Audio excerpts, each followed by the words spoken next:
over time and time again on these things as you're trying to get the word out that, you know, you're a pretty aware person, you know, as far as that, but you just like go, well, I'm trying to get the word out, maybe I'll get screwed, maybe I won't, but I'm just going to go for it anyway? Is that your attitude, or what? Well, it's been my attitude. Now my attitude is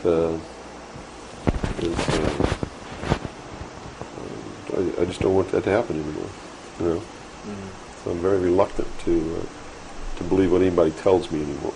Right.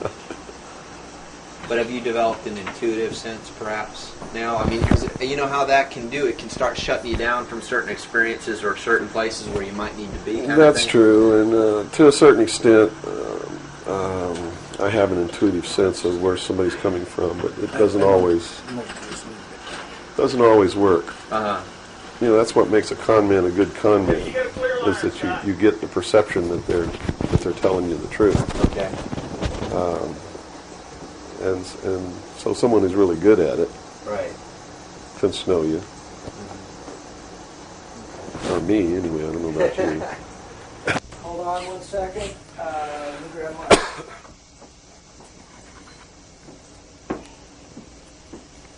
Yeah, you want to wipe your face or anything? No, fine. You got it? Okay.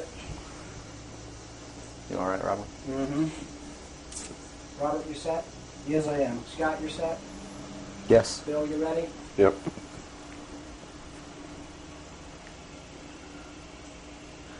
Bill, well, thanks for agreeing to the interview.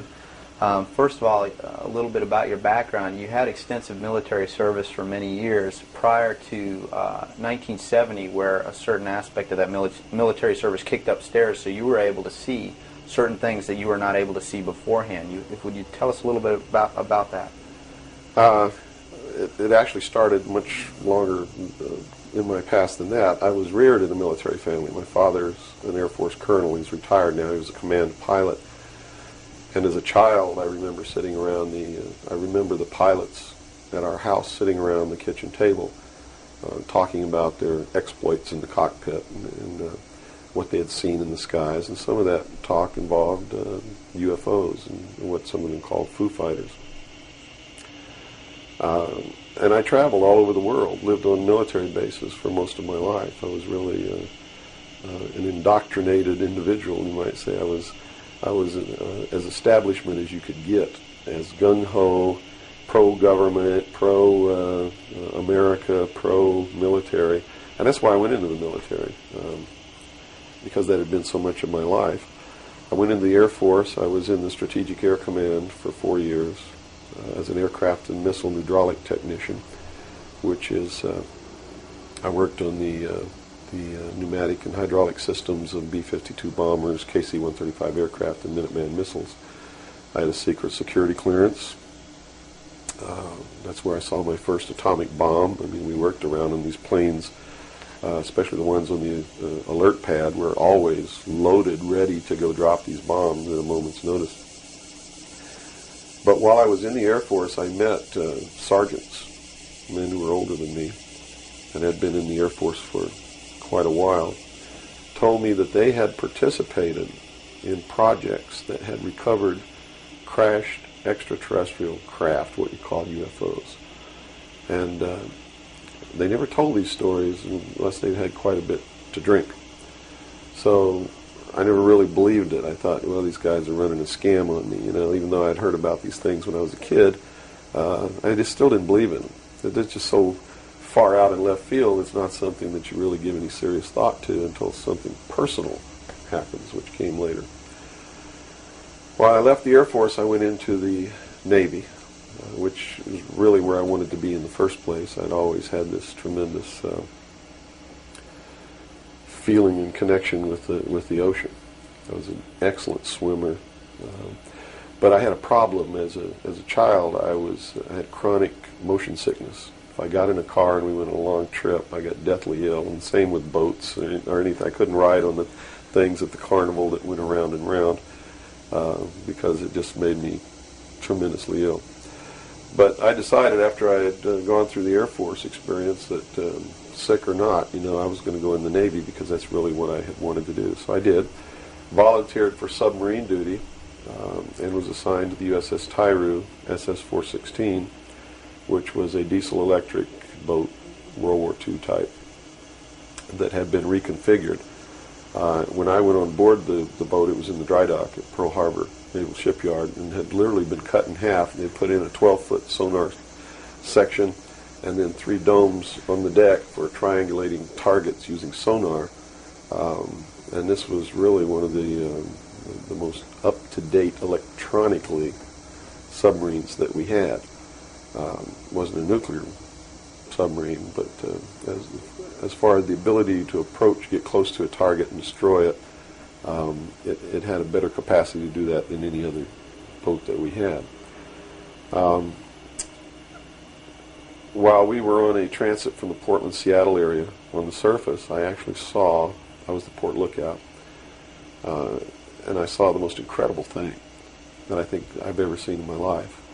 And it had such a profound effect upon my view of the universe and the world that we live in, that I wish everybody could experience this. I saw come up out of the ocean, from beneath the surface of the sea, a huge disc-shaped craft about the size of a Midway-class aircraft carrier, which is tremendous in size. Even though that's one of our smallest carriers, or was then, it's still a huge, tremendously big object. Came up out of the ocean and rose into the air and tumbled on its axis and went up into the clouds, and I was awestruck, dumbstruck. And I mean dumbstruck, literally. I could not utter a sound. And my first impulse was to tell the officer of the deck that I'd seen a flying saucer. And then, luckily for me, I couldn't talk, because on second thought, that's not what I really wanted to say, because I didn't want to be the only Looney Tunes character on a submarine with a tight-knit crew that you had to live in close quarters with, because that's a hell of a way to live. So I told the officer of the deck that I'd seen something about 15 degrees off the port bow at a relative distance of about 2.5 nautical miles. And he began to look in that area. And the starboard lookout had heard me tell him this, and he began to look over there. And while we were all three watching, either the same craft or another one exactly like it came down out of the clouds, tumbled again on its, why it did this maneuver, I don't know, but every single time it did it. It's like it came down in this attitude, and then it flipped over, and then entered the water. And the water just appeared to open up in front of it. It's just like the account in the Bible about the parting of the Red Sea. That's exactly what happened. The sea actually parted, and this thing went into the water, and it closed up behind it. And this big spray went up into the air. But it wasn't a spray from the craft hitting the water. It was a spray from the water coming back in to fill up this hole that had been created. And again, I'm thinking, this is incredible. What are we looking at here? And it was metal. It was a machine, and it wasn't glowing or anything like that. It didn't have any lights on it that we could see. But it was obviously metal, and it was obviously a machine. And although I can't tell you that there was anyone inside of it, I believe that there was. And it did something that, as far as I knew, was absolutely impossible. I'd been in the Air Force. I'd worked on the state-of-the-art of our aviation capabilities. And here I was on the deck of a submarine in the conning tower, and I knew what we had to be able to have to go underwater, and I knew that the two were incompatible. Here's something that came from under the water and flew in the air and performed maneuvers, and then came back down and interfaced with the water at tremendous speed and remained intact, which realistically it never touched the water. The water sort of magically opened up in front of it, but something had to interface with that water. Anything that we had that interfaced with the water in that manner would have been disintegrated. It's like hitting a brick wall. So I was looking at a technology that, as far as our laws of physics and what we knew at that time, didn't exist. This was in 1966. And Ensign Ball was as shocked as I was. He called the captain to the bridge. He came up with the chief quartermaster, who brought a camera. And we all stood there and watched this occur over and over again for about 10 minutes. And I still, to this day, don't know if it was the same craft or a whole bunch of different craft going in and out of the water. But it seemed like that there was a hell of a lot of traffic on that freeway right there. And we were watching it as we went by. We never changed course. We never lowered or increased our speed. We made no attempt to communicate or signal. We made no attempt to get closer. And eventually, it just stopped. We were told not to discuss it with anyone, not even amongst ourselves, which was incredible. I never had been told anything like that in my life. You can't talk about something. And to be told that we couldn't even talk about it amongst ourselves was even more extraordinary, I thought. But we didn't. We didn't talk about it. When we got to Pearl Harbor, all the time the chief quartermaster was taking pictures of this. So I know photographs were made. What happened to those photographs, I have no idea. But when we reached Pearl Harbor, we were not allowed to go ashore to go on liberty, even though we didn't have the duty. And about 2 hours after we berthed at the submarine base, a commander from the Office of Naval Intelligence came on board and debriefed each one of us individually in the captain's stateroom. And the ultimate outcome of the debriefing was that we didn't see anything, we didn't hear anything, and we had to read rules and regulations that told us that if we ever talked about what it was that we didn't see, that we could be imprisoned, we could be fined $10,000, we could lose all pay and allowances due or ever to become due. And I learned at that moment that the United States Navy didn't want anybody to know about what we saw, and that severe consequences could come down around the neck of anybody who did. And that was when I understood fully that, yeah, there's a real cover-up. These things do exist, number one, and at least the United States Navy doesn't want anybody to know about it. And there's stiff penalties for anybody who bucks that. Mm-hmm. Moving forward a few years from, 1966, I believe, you gained a special security clearance that revealed to you certain documents, or were revealed to you, or that you saw, relating to this very cover-up. To this and many other things. I was eventually trained by Naval Security and Intelligence, and I was given a secondary NEC, which is Naval Enlisted Code, which was 9545, which is Internal Security Specialist. And an internal security specialist is someone who protects classified information, and protects areas, so to speak. And I had a specialty, which I was trained in, which was Pacific Area Intelligence Briefings.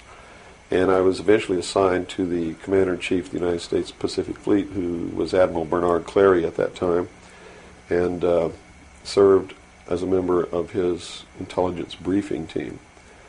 And basically all that means, we really had a wonderful job. You come in about 4 o'clock in the morning and you go through all the message traffic and everything. And what you do is what we did was we prepared an updated briefing on everything that was happening in his half of the world, which he commanded the naval forces and marine forces, as a matter of fact. And put all this together in a briefing where we would update him on ongoing operations, brief him about operations that were scheduled to begin, political situations, deployment of Soviet forces, naval forces, everything. And after the briefing was finished, between 8 and 10 o'clock in the morning, then we were done. We were finished. So it was what you call fat cat duty or gedunk duty in the Navy. It's got all different kinds of names. It's just really a wonderful job. Now, to be able to function in this job, I had to have a security clearance, which gave me access to the information that I had to need to know to help prepare these briefings. And when I first was assigned to the command, I was attached to the OPSTAT office under Lieutenant Commander Mercado, which was operational status reporting. And while I waited for my security clearance, and it took 6 months to get it, what I eventually ended up with was a top secret Q clearance with an SCI attachment, which means sensitive compartmentalized information, and there were no blocks. In other words, there was nothing confining me to only certain compartmentalized information. I had access to whatever the Admiral and his staff had access to, because we had to prepare briefings and brief these people on all of these things. And I'm sure that at first I was tested and wasn't shown a whole lot, but eventually, when they began to have confidence in me, I began to see things coming across my desk that were just absolutely incredible. And a lot of it is really hard to talk about because it's so far outside the normal concept of reality for the average American that they're going to find a hard time believing any of it. Mm-hmm. But I saw documents that were labeled under the classification top secret, and the compartmentalized the compartment that was put into was called MAGIC, M-A-J-I-C, which told me that UFOs are real, which I already knew. I'd seen one. Right. But this went farther than that. It told me that they were extraterrestrial in origin, that there were 4 different extraterrestrial species or races visiting this Earth, and that they had actually entered into an agreement with the United States government with one of these species of alien beings to exchange technology, and it told me all the projects that was underneath this. Project Red Light was actually the testing of extraterrestrial craft. Project Plato was a diplomatic project. Pounce was the recovery of technology. Pluto was the application of that technology to our own secret space program, not the public space program. There are 2 different space programs. One is what the public gets to see, which is overseen by NASA, and the other one is a secret space program that nobody gets to see, which is really overseen by the Navy Department under specialized compartmentalized black projects. And what these people are doing in secret is just absolutely incredible. I also saw documents under an operation called Operation Majority, which outlined the plans to bring together a one-world government, and also included extraterrestrial information within that. Project Grudge, which was the second project. First was Sign, and then Project Grudge, which contained all of the extraterrestrial information up to a certain point. I forget the year cutoff. And then it was contained after that in another project called Project Aquarius, which was the accumulation of the whole history of alien interaction on planet Earth. But I have to say at this point that I don't know if those documents were really telling the truth or not. They could have been showing me these things so that eventually I would go out and talk about this. And maybe that'll become clear to you later why they may have done that. It could be real. So, but at this point, from a personal standpoint, what was it that, based on your experience in '66, and they said, absolutely do not reveal this to anybody, and here we are a few years later, and you're seeing documents that prove that what you saw was real. What was the one factor or a number of factors that led you to the decision to say, I've got to get this out, I've got to tell people about this? I saw contingency plans called Majestic. And these contingency plans were to, first place, a contingency is a plan that can be implemented if certain things occur. And the certain things that would have tripped this contingency plan are, number one, the public sector is getting too close to the truth, so they have to implement this to get them steered off the track. Or number two, we don't want to tell the public the truth about the alien presence, but there's so much alien activity occurring that the public is on the verge of finding out anyway. Let's tell them this story so that it doesn't cause consequences that we don't want. And that plan was called Majestic. I was in a bookstore one time. I'd never seen UFO magazine. Didn't even know it existed. In fact, I didn't even know that there was a UFO culture in the world of people who who study UFOs or worship UFOs or have little UFO meetings. I had no idea that that was occurring.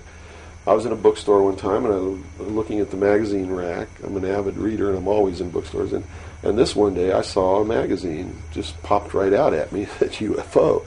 And I picked it up, and I looked inside, and here is Majestic, all right there. And even the people who had been named to implement the plan were the ones who were actually implementing it. William Moore, Stanton Friedman.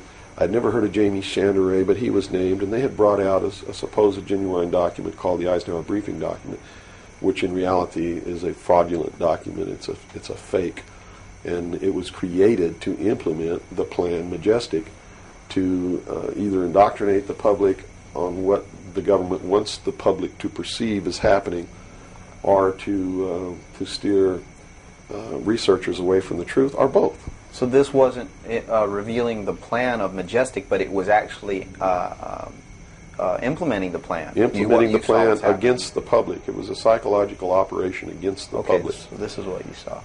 So immediately my head began to spin around, and I began to think, God, I've got to tell people that they're being manipulated. This is a lie.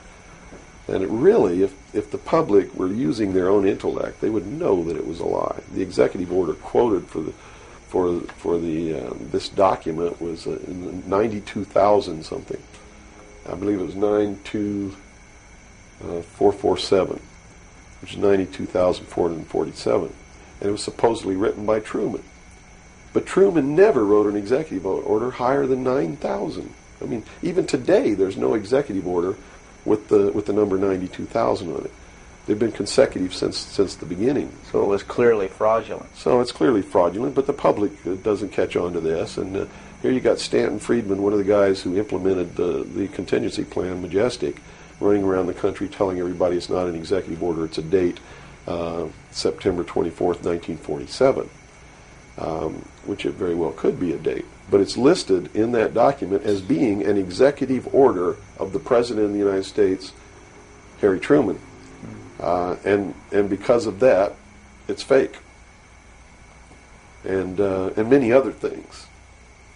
But specifically, that is the most glaring proof of fraudulent intent in the document. There are many other things in the document that also prove it's a forgery. But here they are. They're running this contingency plan, and here I am. I know all about it, and here's the public out there biting on it. They even ran that thing in the New York Times, like a 2 or 3 page spread showing all the documents. So it had tremendous credibility lent to it by that action. And so I decided that I had to tell the public and get people on the right track, which is, the right track is don't believe anybody. Okay. Don't believe me. Don't believe George Bush. Don't believe anyone. You got to go out and you got to get proof in your hand before you can believe anything. And to do otherwise today is the biggest mistake that anyone can ever make. You begin believing people, putting your trust in them, that they're telling you the truth. I guarantee you're going to take a ride on a roller coaster you don't want to be on. Mm-hmm. Now this controversy, and I say the very understatement controversy. Yes. It also is now extending, based on some things that you're revealing, into the Kennedy assassination. Yes, in the set of documents, which really was literally 2 or 3 file cabinets of documents, called Operation Majority, I saw documents which told me what happened in Dallas and why. And basically what these documents said was that the intelligence community felt that John F. Kennedy was a threat to the national security, which translated into reality means was a threat to the New World Order, the one world government which they were actively in the process of forming. Was there anything on record that indicated that he was out to... things that he did would threaten that New World Order? Oh, absolutely. He had written an executive order. I don't remember the exact number now, but it's available to anybody that wants to go look it up. He had written an executive order ordering the printing of United States notes, which would have broken the back of the Federal Reserve, which is one of the major instruments of propelling the United States into the New World Order by destroying our economy, the basis upon which we live, the basis upon which our whole society is founded. is being ripped right out from under us. That was one. Number two, he refused to provide air support for the invasion of Bay of Pigs, which ensured that that would be a failure. He had threatened publicly on several occasions to disband the CIA and scatter it to the thousand winds. He had ordered, in the documents that I saw, he had ordered the intelligence community to prepare a plan to disclose the truth about UFOs to the public. Now, I don't know what that truth was. Could be that maybe there are no extraterrestrials. But whatever the truth was, he had ordered a plan to be prepared that disclosure was going to be done according to that plan within the following year. And the intelligence community considered that to be out of the question. And according to the documents that I saw, his assassination was ordered by the policy committee of the Bilderberg Group, which is really the secret world government, and was carried out by agents of Division 5 of the FBI, the Secret Service, the Central Intelligence Agency, and the Office of Naval Intelligence, of which I was a part, in Dallas.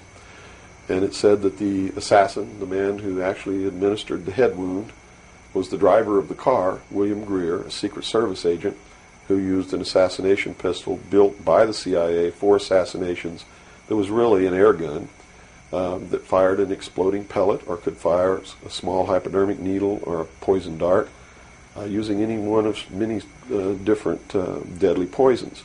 Specifically, it said that he fired an exploding pellet which contained shellfish toxin, and that the act was plainly visible in a film withheld from the public.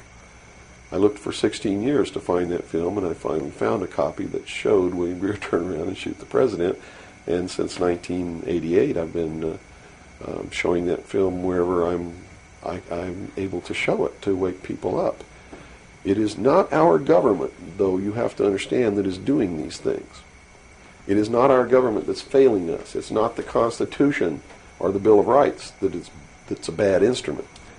It is a group of men who belong to secret societies who have infiltrated our society and our government at all levels and are destroying it and subverting it from within. And every member of naval intelligence that I knew who was an officer was a 32nd or a 33rd degree Freemason. And I asked my commanding officer at one point, I said, why are all you guys Masons? He said, Masons are used to keeping secrets. It's part of their fraternity. So if you want someone who already knows how to keep a secret, you recruit Freemasons. Well, later on, I found out what the truth is. The truth is you're not going to be a naval intelligence officer unless you are a Freemason or a member of the Ancient Order of the Rose and Cross, but you have to be high degrees for that. I think the reason I was selected as enlisted man is because I had belonged to the Itanimulli Society. Which is what? As a teenager. That's sort of the first level of Freemasonry. That's how they recruit teenagers and indoctrinate them into their principles so that they go right into Freemasonry when they become an adult.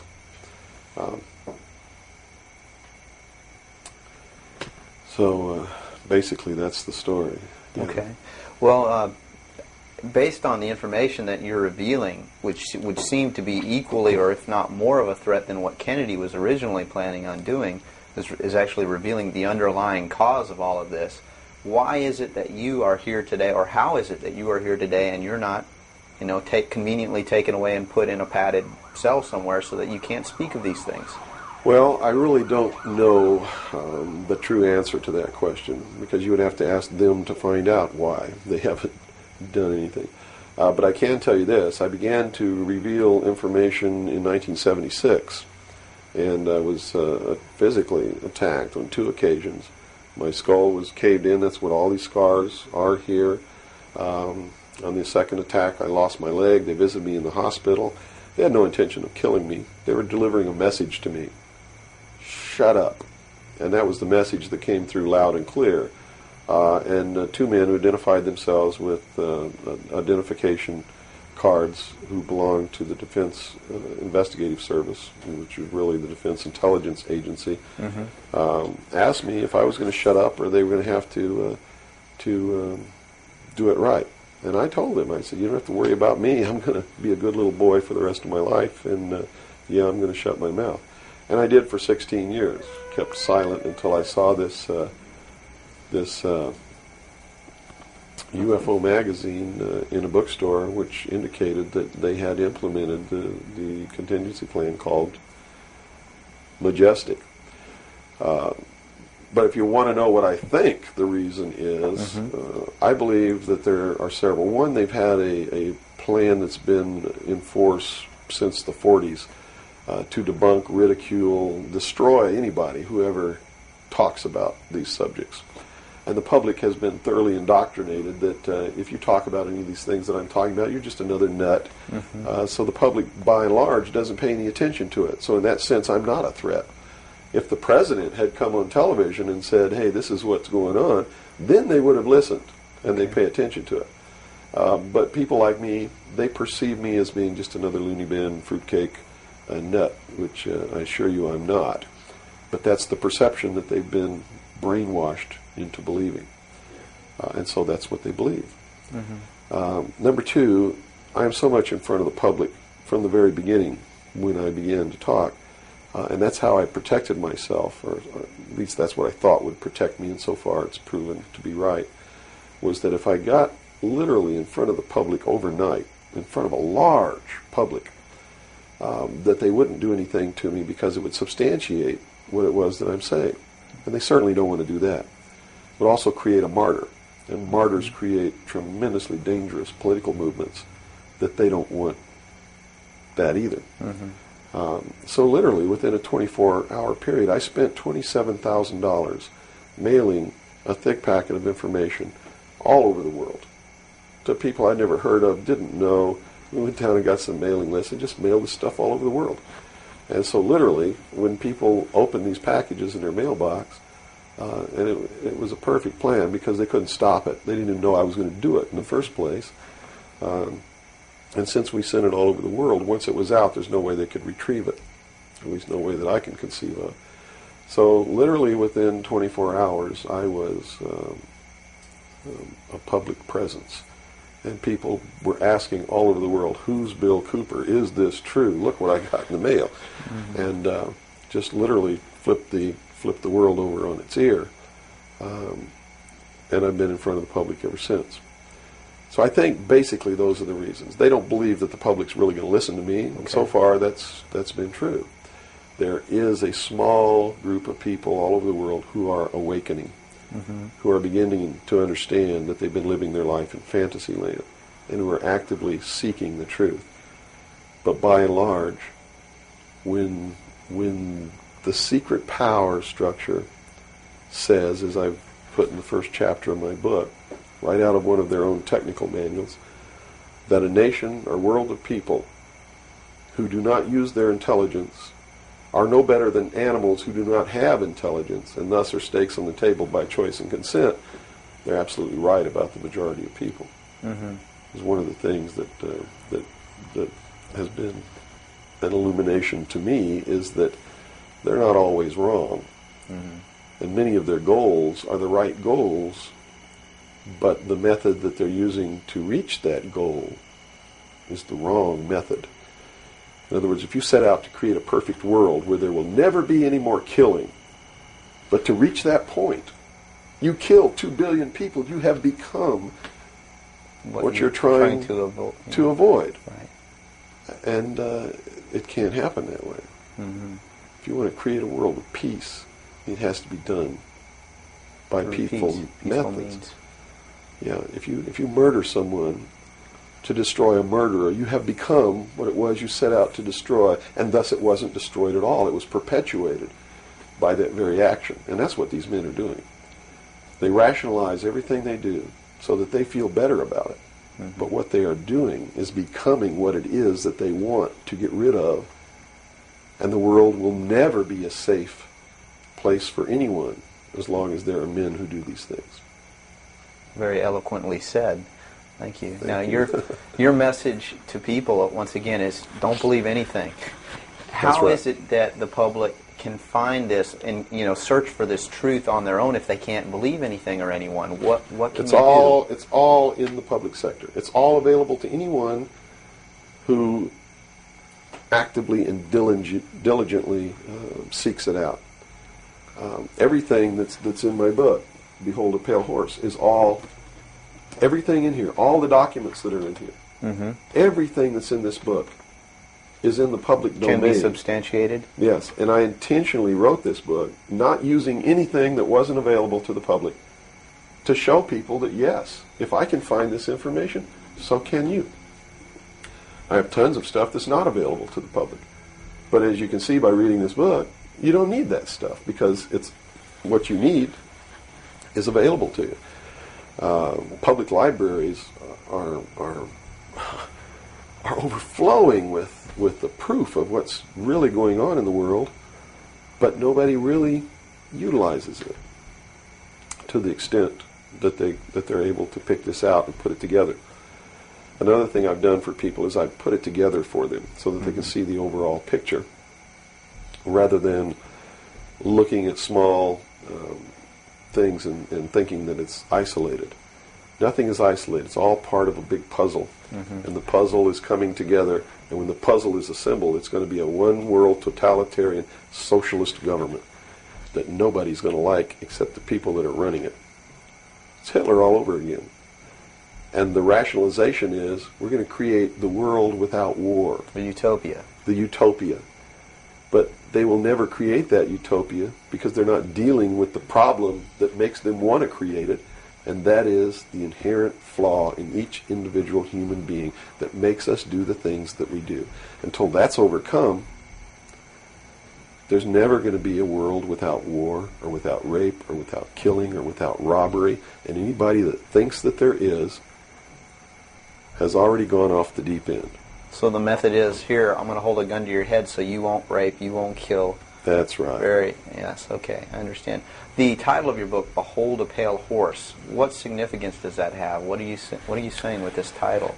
This title is from the book of Revelations, because I have to tell you this, and you may think I'm nuts if you want to, but this is the truth. Either these men are following the book of Revelation. The book of Revelation is in the Bible. Mm-hmm.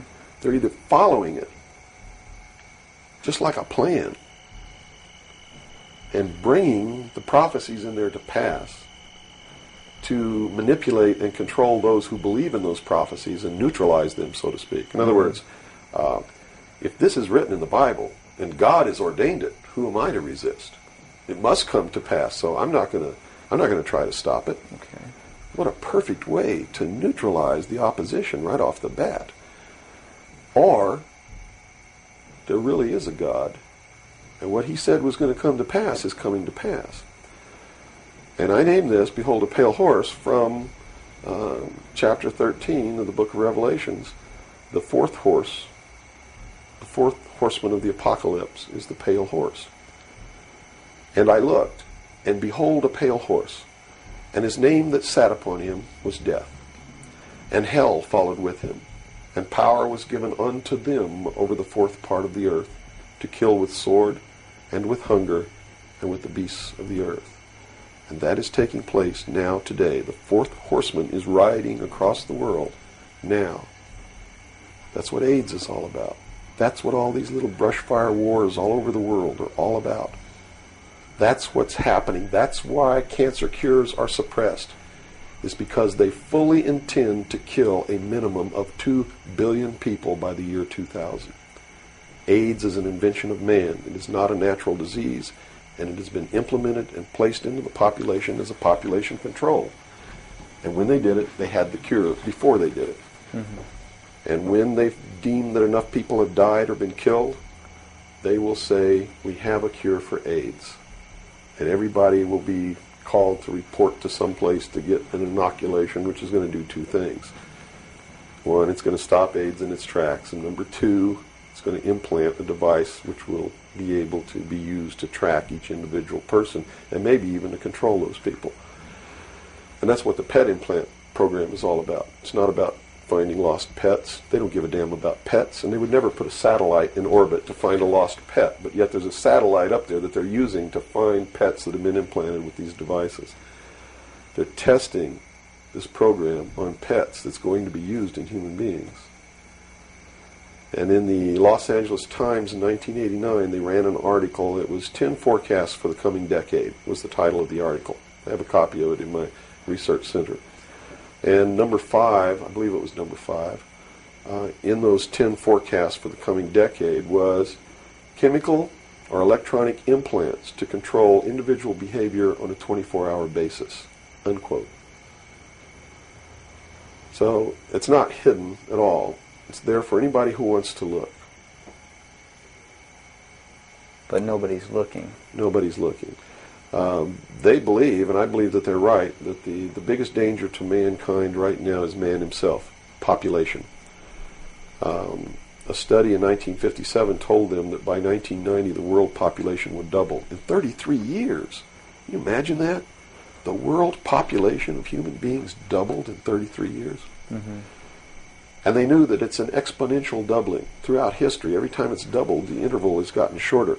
So that was 33 years. The next doubling will take place in approximately 28 years. The next one after that, approximately 24 years.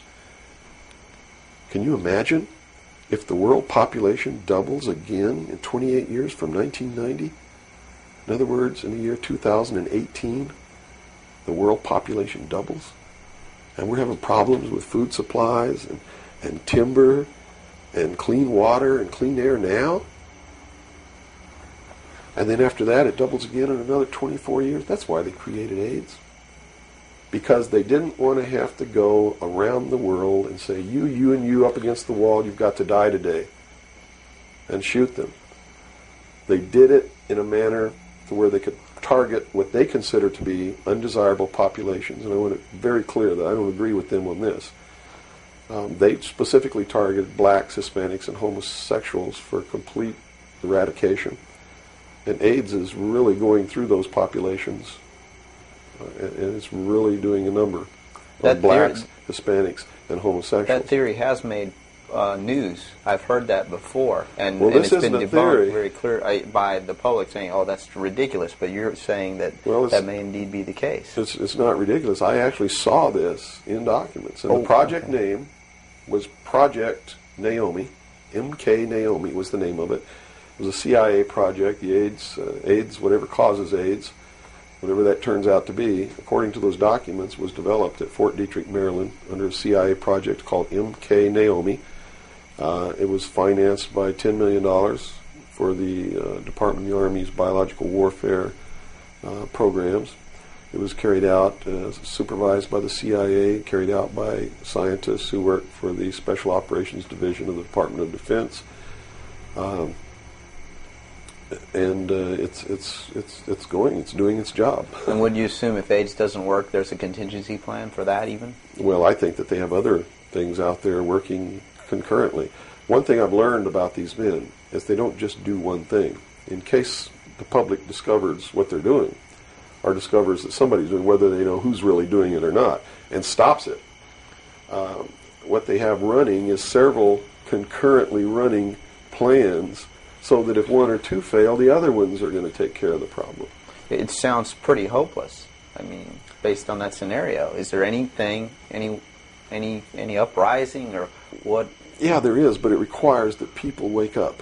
It requires that they really learn the truth instead of live their life in fantasy land.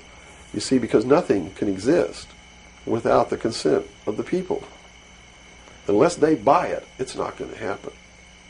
And all of these plans lead to the public's ultimate acceptance of what they're going to do. In fact, they're designed to make the public ask for it. For instance, the burning of the rainforest in Brazil. I know people who are just up in arms. Stop this. We've got to stop the burning of the rainforest, which is exactly what the burning of the rainforest is designed to do. Because Brazil is a sovereign nation, right? How can you tell a sovereign nation to stop burning its own forest? You can't. What they're asking for is control over a sovereign nation by a world governing body who can then send troops, a police force, to make Brazil stop burning the rainforest. And that's why they started the burning of the rainforest in the first place. You see, they went down there and they built a road across the Amazon jungle that went nowhere. There was no reason for this road to be built. There was no place to go. It doesn't go from here to a city on the other side. It just goes across the jungle and ends. And they built this road on purpose because they knew that most of the people in Brazil are so dirt poor that they would see this road as the answer to their prayers. Free land, free timber, a way to support their family, a way to become wealthy, or at least more wealthy than they were, which was no wealthy. Mm-hmm. And that's exactly what happened. Millions of people headed out down this road and staked out some land and burned the forest and tried to grow crops. And they found that rainforest is no good for growing crops. It'll grow one crop, and then you got to go burn more trees and plant another crop because the soil is poor. And that's what's happening. Mm-hmm. And that's why the forest is being burned. And it was done intentionally to create the scream of stop burning the rainforest, so that then they could offer the solution. The solution is a world governing body that can then order and enforce that order of Brazil to stop burning So the rainforest. the green movement worldwide is As a now just a manipulation. manipulation Yes. of. Now it's been proposed time and again too that big business is behind things like this, and that would represent a capitalist approach. But what you're saying is we're heading toward a socialist approach based on this scenario. You have to understand the difference between capitalism, socialism, communism, what all of these things really mean. You have to understand what the difference is between right wing and left wing. People, they use these phrases all the time, and they don't even know what these things mean. And it's just incredible to me to hear a socialist calling someone else a Nazi. Because Nazi means National Socialism. So here's a socialist calling a right-wing guy a Nazi, when what he should be calling the right-wing guy is anarchist. People on the right want no control. Mm-hmm. They're really anarchists. So they would, in theory then, or in fact, be in opposition to this ultimate movement. Yes. Whereas in appearance, they would be the ones behind it. Well, when you have a misunderstanding of what the terms mean, yes. Okay. Right-wing, on the far right, is total anarchy. They don't want anybody controlling anything that they do, and they believe that people are responsible enough that the world can exist without government. Okay. Or the very minimal government that it would take to. On the far left, on the other hand, they believe that the government should be in total control and should be supply man with all of his needs. Well, creating a whole society that's dependent. Right. A republic is somewhere in the middle. It's governance by laws. Laws are decided by representatives who are elected by the people. And according to the theory, the representatives will do what is right, whether they get elected or not, because it's not really a democracy. A democracy is far left. People don't understand. We don't live in a democracy. This country is not a democracy. It is a republic. A democracy is ruled by the mob. The mob always votes themselves every kind of benefit that they can vote themselves.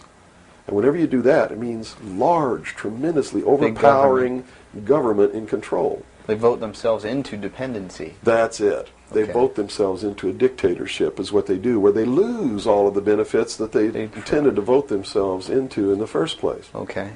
And democracies are extremely dangerous to minorities, because if the majority of people don't like you, Right. they're going to vote that they kill you, and they can, that's it. Democracies are dangerous. Democracies are socialists. Democracies are communism. That's what communism is. The definition of communism is everybody doing according to their talents and receiving according to their need. And it doesn't work. We already know it doesn't work.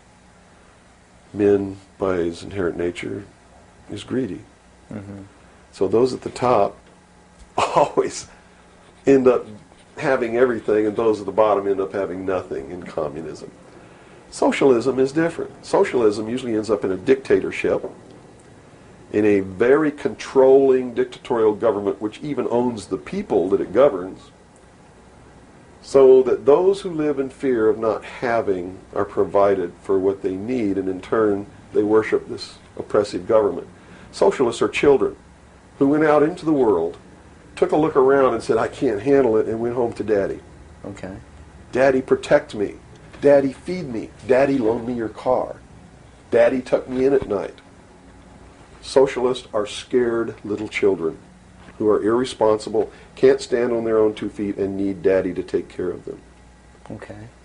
Okay? Now we got the... But what happens when you go home to Daddy and Daddy does all these things for you? Tell me. Well, you never leave the home. You've not got no reason to. In other words, if you're being provided for in that way. You're being provided for, but what does it mean? Doesn't it mean that you have to do what Daddy tells you to do? True. Doesn't You're mean you have under to be his in rules. when Daddy tells you to be in? Doesn't it mean that you can't drive the car to the next town if Daddy tells you you can't? Doesn't it mean that if Daddy tells you to take out the trash, you better take out the trash? Are you beginning to understand the concept? When you ask for favors from Daddy, you have to give up freedom in return. Great. Okay. So socialism always leads to repression of liberty, freedom, equality. All of those things fly out the window so that you can have free health care, so that you can have a place to live but you don't have to pay the rent, so that you can have food given to you by the state. And that's where we're headed. Right in this country right now, we're almost totally socialist, and now people are screaming for a national health care policy. Right. Health care insurance. Now, the other aspect, once again, I'd like to go into is the anarchy or the right wing, which we just into that similar... Anarchists believe that they can be responsible, that they won't hurt other people, Okay. that your freedom never ends until it begins to infringe upon someone else's freedom, and that no one should have any control over that there should be no speed limits on the highways. The problem is that, again, just like on the socialist side, you have people over here that are human, and human condition means that ultimately somebody's not going to be responsible, that they're going to drive too fast when they've had too much to drink, and they're going to kill innocent people. The answer is a balance. You know, the law of the universe says this. It's a law of physics, really, and everybody can understand it. For every action, there is an equal but opposite reaction. There can be no good unless there is evil. There can be no man without a woman. You understand the concept? Based on that, the theory of a utopia here on Earth is corrupt right away. Absolutely. It goes against the laws of physics. It goes against the law of the universe that there must be two opposing forces all the time in every instance, because that's what makes the universe work. That's what makes everything work. What we need to do is stop trying to go way over here and establish some utopia of freedoms, or way over here to establish some repression of freedom so that we make sure that we got something on the table to eat. And strike a balance between the two that works. And stop withholding information. What makes it difficult for anyone to succeed or live, or for us to really come together and have peace in this world, are all of these people who think that they are the guardians of the secrets of the ages and have only them have truly mature minds, so only them are worthy of knowing the secrets and the real science and the real metaphysics and all of these things.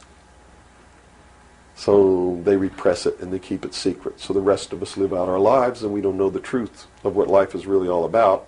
Therefore, we're always stumbling over each other and getting in each other's way and doing the things that we profess that we don't want to do.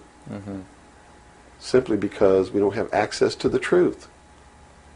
If we had access to the truth... Now, I got to tell you this. Back when these men first began establishing these societies, these mystery schools, and suppressing information, the common man was uneducated, did not have an intellect capable of understanding these secrets.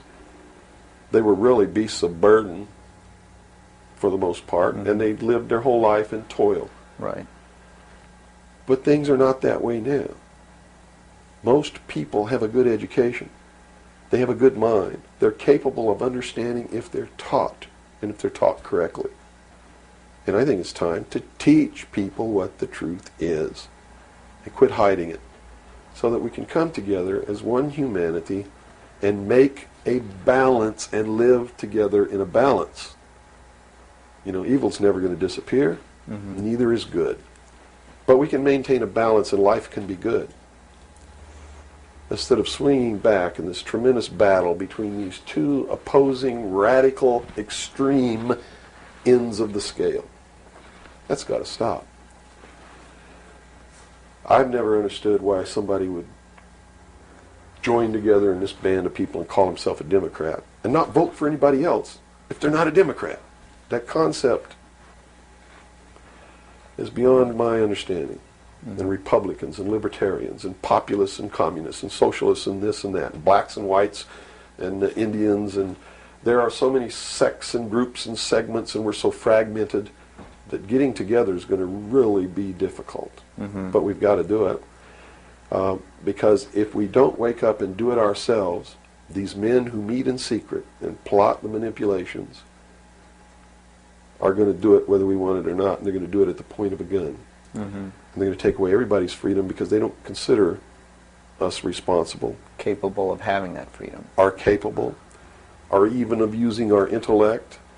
So they'll put us in shackles and control us and force us to be peaceful. That's what the plan is, and that's what the New World Order is all about.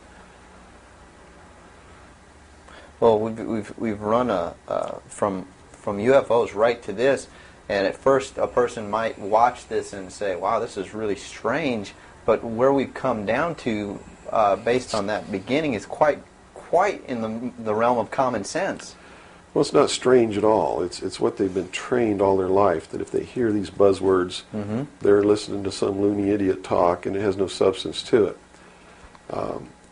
Once they get into it, though, and begin to understand that everything is interconnected, it's leading us toward one end. A one-world totalitarian socialist government, and begin to see it coming to pass all around them in their life, and understand that nothing happens by accident.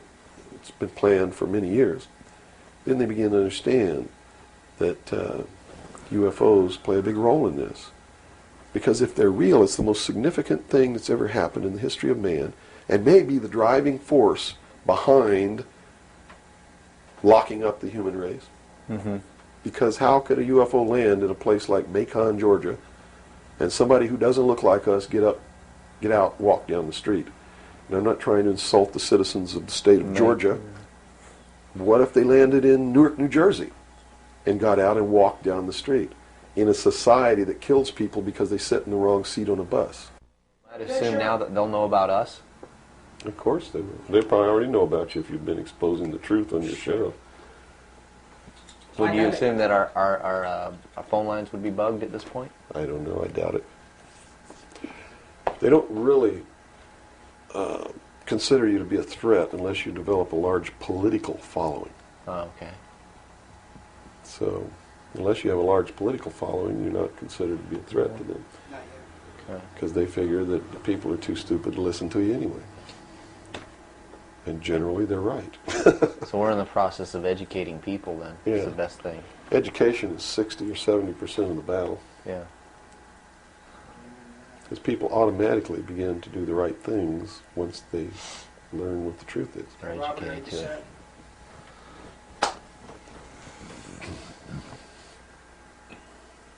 Yeah. No, hold on. Okay, I got it. Ready? Ready. Okay, go ahead. Let's go back into the Kennedy situation here. Now, the Warren Commission was highly publicized. All the things that went on there. I was shown a videotape just yesterday of was it a Zapruder film? It is the Zapruder film. Okay, and it clearly showed to me that a number of things. One in which that the film was obviously tampered with. Absolutely. but not tampered with to the point where I couldn't tell that the driver of the limousine was pulling a gun, or what appeared to look like a gun, around his shoulder and shooting President Kennedy in the head. That caused his head to snap back. Did the Warren Commission see this? It seems so. The Warren Commission never looked at the Zapruder film, ever. So they never saw it. Now, I don't know who testified during the Warren Commission about the Zapruder film, if anybody did. But I do know that later at the investigations of the House Select Committee on Assassinations, that a man was specifically hired as an expert witness to view the Zapruder film and tell the committee what it showed. And that man's name is Robert Groden. He wrote High Treason, which is a bestseller out now on the Kennedy assassination. And he was one of the many so-called technical experts for the making of Oliver Stone's film called JFK. He's also a fake, a fraud, a traitor, a liar. He was hired by the House Select Committee on Assassinations based upon his resume, which says, very simply, that he is the world's foremost #1 photo analyst, which is a lie. He never went to school in photography. He never was a photographer. He never was a photo analyst. And I got to tell you right now that the world's #1 foremost photo analysts are all come out of the military intelligence community, who are trained to interpret high-altitude photography and learn what really is there. He never served in that capacity either.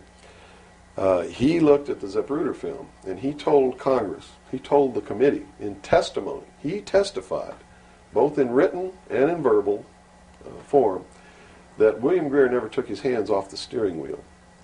And that's a blatant lie. I mean, anybody can look at the Zapruder film and see that William Greer takes his hands off the steering wheel. And even if you couldn't see it, if they cut out the frames, you can still see that William Greer, if this were the seat of the car, is turned all the way around with his right side against the rear cushion of the front seat, looking directly at President Kennedy in this attitude, and it is a physical impossibility to have both hands on the wheel in that attitude. So we know that Robert Groden, #1, was not who he said he was, had no expertise to be doing the job that he was hired to do. #2, even if he had no expertise, it is plainly visible in the film that William Greer could not possibly have had both hands on the wheel. So we know that Robert Groden didn't make a mistake. We know that he intentionally lied to deceive Congress and thus the American people. And what's real strange about it is he's been very active in the research community, supposedly exposing the assassination of President Kennedy. But if you look what he does, he is constantly coming up with new theories, supposed new evidence, most of which is fake. And in his book now, High Treason, he makes a statement that Kennedy was probably hit from the front and the rear at the same time. His job is to keep the American people confused and propagate the lie that our government is no good, that it's our government who assassinated John F. Kennedy. And I'm here to tell you, it wasn't our government. It was the secret societies known as the Illuminati, the Knights Templar, the Freemasons, who assassinated John F. Kennedy. And the proof is right there for anybody who wants to see it. William Greer was a Freemason, #1. He was the Secret Service agent who shot Kennedy. #2, in Dealey Plaza, there's an obelisk, a monument commemorating the location of the first Masonic temple in the state of Texas. Dealey Plaza is on the 33rd parallel, which is one of the sacred numbers in Freemasonry. He was assassinated in a manner that assured the greatest flow of blood, which is called blood atonement, which was practiced by Freemasonry in the early days and supposedly is not practiced now. But in reality is the method of choice of execution, trial and execution by Freemasons. The Bilderberg group that orders his execution is the Supreme World Council of Freemasonry and consists of 39 permanent members, which is 3 times 13, which is also the exact number of men who signed the Constitution, 39. You see, our forefathers were also members of this secret group, and this country was founded to bring about the New World Order. And it's all in the Great Seal of the United States, which was, and that the design of the Great Seal was made law in 1782. It's just absolutely incredible that the American people don't understand that groups of men don't get together and meet in secret and take blood oaths which say that they can be cut open and their heart ripped out of their body and their intestines scattered over the floor if they talk about the secrets. That's not a benevolent fraternity. That's a dangerous group of men. Grown men don't play games like that. They're serious. It's the secret societies who are bringing about the New World Order. They're the ones who killed John F. Kennedy. There's nothing wrong with our Constitution or our Bill of Rights. But Americans are going to be convinced that our government sucks. And that's what all this stuff is all about. So at the beginning, the founders of this country actually did create what was I guess you could say, an above-board, good government basis for a good government. Yes. They gave us every tool to ensure the success. But it was an experiment, you see, because man had always claimed that he could rule himself, but had never been allowed to do that. Even in ancient Rome, they call it a democracy. The man didn't rule himself. He was ruled by other people who made man think he was ruling himself. But the truth was, a Roman centurion could march down the street and grab anybody they wanted to and make you do whatever they wanted to, or just execute you on the spot. And that was the truth of the matter. Those weren't free people. In the history of the world, there had never been a people who were truly free or who truly ruled themselves until the United States of America was created as a republic by which we ruled ourselves through elected representatives whom we sent to the State House, either in the States or to Congress, to do it. They also gave us every tool by which we would destroy ourselves if we weren't capable of doing it. The United States and France, the revolution in this country and the revolution in France, were created to bring about governments which would function as the antithesis to the kings and queens of the world and cause them to topple off their thrones. It also gave man a chance to prove once and for all whether he could rule himself or not. And if he could, fine. That would be the New World Order. If he couldn't, they built the tools into the Constitution to allow them to take it away from us. And those tools are the creation of the federal democracy within the boundaries of Washington, D.C., and the right to contract, through which, if we were irresponsible, we would contract to receive rights from that federal democracy and thus, in return, give up our freedom. And that's exactly what's happening. It's exactly what we've done. John F. Kennedy was short-circuiting the New World Order. He had ordered the printing of constitutional money, United States notes, which would have destroyed the Federal Reserve, which is not an agency of the United States government. It's a private corporation owned and operated by the world bankers, controlled by the Illuminati. And its purpose was to destroy the middle class in this country and thus our economy, and throw us at the mercy of the New World Order. And we see this unfolding now. You see it unfolding now. You are seeing, and I predicted this well in advance, you are seeing the destruction of the economy of the United States. And it will continue. It will not get better. It's downhill from here on out. Unless we nationalize the Federal Reserve, lock up the criminals who own it, cancel the debt, which will then bankrupt the Illuminati, which is exactly what we ought to do, print constitutional money, which cannot be usurped, which cannot lead to our destruction, and go back to what we're supposed to do, and quit contracting for benefits. We're escaping from the laws of nature, and there's a terrible consequence for that. Mm-hmm. Terrible consequence. We have to function within the laws of nature. You can't contract for somebody else to keep you alive. You have to be responsible within your life to keep yourself alive. Mm-hmm. And if you can't do it, then you have to die. That's the law of nature. You see. Kennedy also did a lot of other things. I mean, he was a believer in the Bible. These men who are bringing about the New World Order don't believe in the God of the Bible. They believe in the God of light, Lucifer, the angel of light, who was flung down to the earth and became the Lord of the world. That's their God. That's why everything they do goes against what people know to be the right thing to do. They believed that man was held prisoner by a vindictive, cruel God named Jehovah in the Garden of Eden. And that Lucifer, through his agent Satan, set man free from the bonds of ignorance to which he was chained to the Garden of Eden, and thus brought the gift of intellect, wisdom, to man, and thus is the true benevolent God. And man, with his intellect and his wisdom and his knowledge, will create technology which will elevate man to the position of God. And all this is allegorical. Don't take the story literally, you see, because it's all allegorical. They believe that intellect, reason, is the light, is the true God, is what makes man God. And I'm not going to debate the right or wrongness of that, because who the hell knows? But I can tell you that they pervert whatever it is that might be divine about their philosophy by becoming what they profess to destroy. To destroy, yes.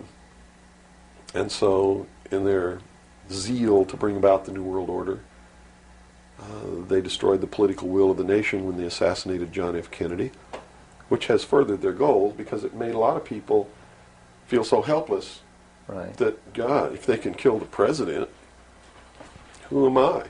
You know, what can I do? I'm just one lonely, helpless person. So they quit voting. They abdicated their power.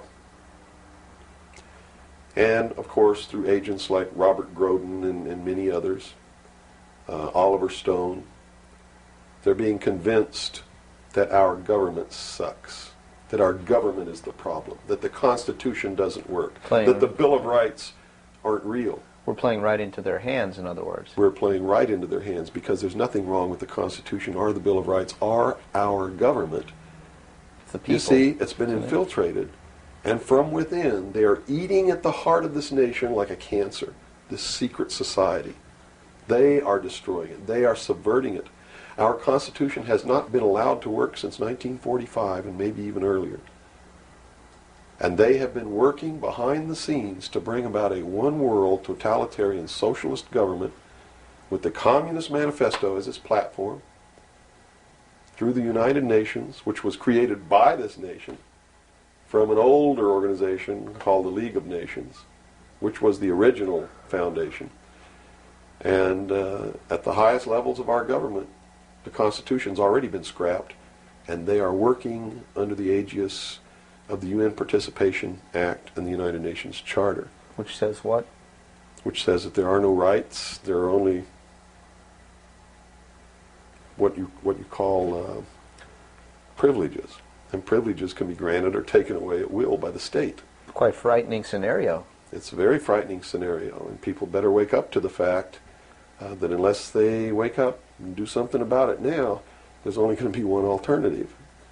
And that's either take up arms, restore the Constitution, and the blood will run in the streets of America, or reach down and put the shackles around your own feet and march off into slavery peacefully.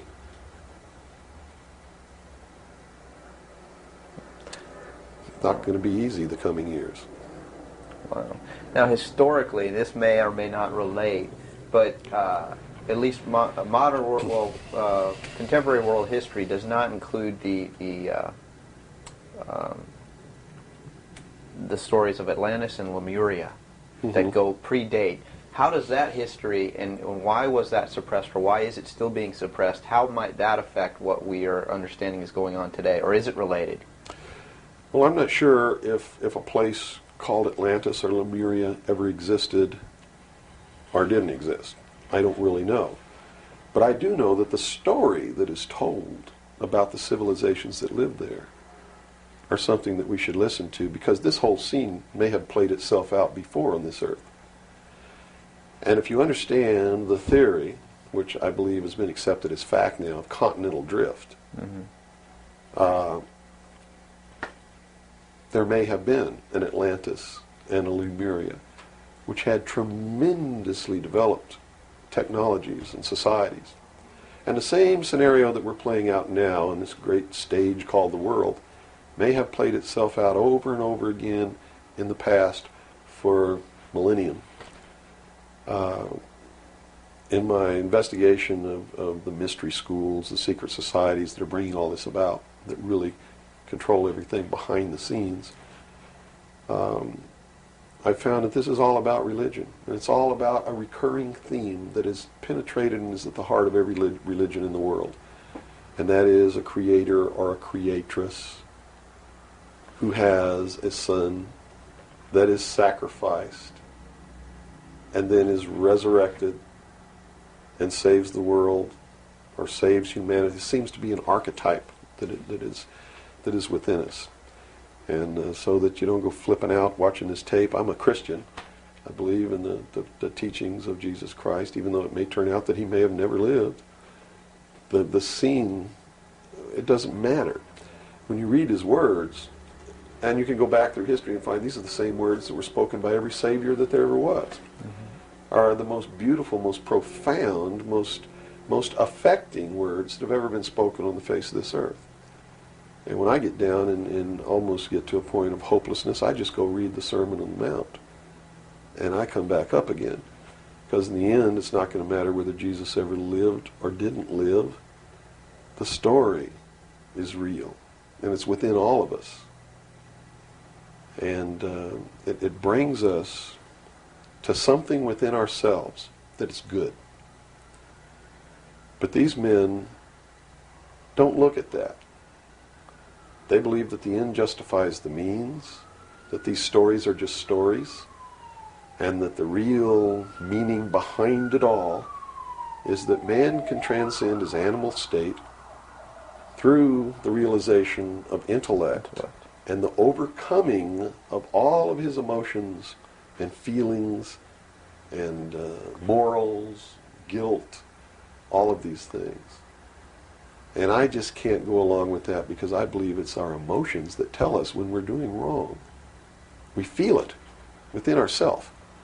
And a person without that capacity to feel when they're doing wrong becomes a sociopath, which is someone without a conscience who really believes that the end justifies the means and therefore has no pangs of conscience nor no reluctance to murder someone who gets in their way. Mm-hmm. And it's extremely dangerous. Now, do these people recognize the continuity of life? In other words, you have told me earlier that they're after physical immortality. They believe that through their technology, man will become God. With the power of reason, through technology, man will himself become God. They will engineer, just like Hitler wanted to do, the super race who will live forever. And the concept is the same, and the men behind it are the same as Hitler was. When they killed John F. Kennedy, it shows you what kind of men they are. Because they would not stop to kill anyone who gets in their way. And they've never stopped at it. Their goal, literally, to bring about the New World Order, will be to kill approximately 2 billion people before the year 2000. AIDS is one method of doing this. There'll be many more. As they solidify their control, everyone will be given a choice. They'll be presented with a new world religion. They'll be told to renounce Christ, renounce Buddha, renounce Muhammad, join the New World Order, join the New World Religion. If they refuse, they'll be executed. Very simple. And it won't bother them a bit. In fact, according to their belief, they believe they'll be helping these people. And in reality, they will. Because those people will transcend this physical state while they're prisoned here living forever. I feel sorry for them because those of us who will eventually die will transcend the pain and the suffering that goes along with this world. Mm-hmm. And they're so egotistical that they preserve whatever they do so that the diligent can find out what kind of men these men really are. For instance, the Kennedy assassination, I've been showing a film for 5 years that shows exactly who did it. I show you exactly where Oswald is on the film. He wasn't even on the 6th floor. He was standing in the doorway of the book depository building watching the motorcade go by. And it's incredible. At the same time, you said they would have everybody renounce religion. Yes. Have they as well been using it as a tool for their means? If you're a Christian, you'll be required to renounce Christ and join the New World Religion. Now remember I told you before, no matter what your religion is or what you think, they are following the scenario in the book of Revelations to a T, right down to the last little bit. If you want to know what's going to happen in the future, if we don't wake up, and through the power of those, see, not one drop of blood ever has to be spilled, and no one has to ever put any chains on their legs or their arms, ever. If people just wake up and exercise what was given to us in our Constitution, the power of the vote, while we still have that power. So you say there is still a possibility for like one individual watching this tape to actually make a difference? You better believe it. How Yes. would that be so? Well, number one, learn what the truth really is. Get away from the fantasy that you've been living. Educate other people, those you know, your family. Once that begins to happen, it spreads. And then if the people decide that they don't want what they have in store for us planned, just through the power of the vote, they can make this country and the world whatever they want it to be. Whatever they want it to be. And there are no limits on that, except to understand that you can never make everything all right, and you can never make everything all bad. Both must exist, and we must maintain a balance. And we must become responsible. If each individual on this earth learned to walk in a divine state of grace, responsible for themselves, their family, their city, their state, their country, and for the world. And to the laws of nature. And to the laws of nature. And actively participate in solving the problems of yourself, your family, your city, your state, your country, and the world. There could never be a group of men meeting behind closed doors in secret that could ever control anybody. But by abdicating responsibility, by not walking in that divine state of grace, makes possible anyone meeting behind closed doors to bring about the world that they want. And the world that they want may not be the world that you want, or that I want, or that these people watching might want. If you don't participate, you can't complain. If you don't help cook the meal, you got no right to bitch about it. You got to sit down and eat what's put on your plate. If you don't like that, then you should have been in the kitchen helping to prepare the meal, helping to plan it, helping to prepare it, helping to serve it. If you want to sit on your butt in the living room while somebody else prepares the meal for you and decides what it's going to be and puts it on the table, it's too late to say that's not what you wanted to eat. It's too late to say it's not cooked the way you wanted it to cook. Well, that's very simple to understand. That's right. You got to eat it because you have to eat to live. And I think that anybody can understand the meaning behind that little story. Okay, let's take a step back to the Kennedy thing now. This is all about the Kennedy. Well, yeah, it is. But just specifically about, once again, I want to bring up the film as well. Another thing that came to my mind when I viewed it is that the two Secret Service men, the driver and the person sitting next to him in the front, regardless of what they claim happened, obviously did not operate in a way that you were trained as a Secret Serviceman to protect the president. Shouldn't they have just driven that car right out of there, and the other guy should have done something to protect or look for who's shooting? You know, it just didn't seem to make any sense. How would the Warren Commission not? They didn't see the film, so I guess they didn't see the film by design, because if they saw the film, they'd have to be responsible for the decision that they made that Lee Harvey Oswald was a lone assassin. Okay. So I think they didn't see the film on purpose because they didn't want to have to be responsible for saying, "Hey, look, the driver did it." You know, they didn't want to make that decision. And in a letter that Lyndon Johnson wrote to the Warren Commission, he specifically said in the letter, you must quickly identify Lee Harvey Oswald as acting alone with no conspiracy so that America can get back to business. Was Lyndon Johnson acting on behalf of this secret society, or was he concerned? Of course. He had to know all about it and approve of it because he was going to be the new president. And the new president would be in charge of the investigation. How high up a government official do you have to be before you're briefed of this, you know, the total of all the things that are going on, the reality behind them? Well, you have to understand that nobody exists on a high level in government who's opposed to the New World Order. Nobody. Our government has literally been infiltrated. And there's a cancer within our government destroying it, eating it, nibbling away at it, hacking off its limbs. And you said this started in 1945? 1945 was when the overt destruction began to occur, when Truman signed the UN Participation Act and the United Nations Treaty. It actually began long before that, when these secret societies began to infiltrate the government and appoint their members to important posts. Infiltration is easy. If one gets in, he can then appoint and hire others to replace people who are not members below him.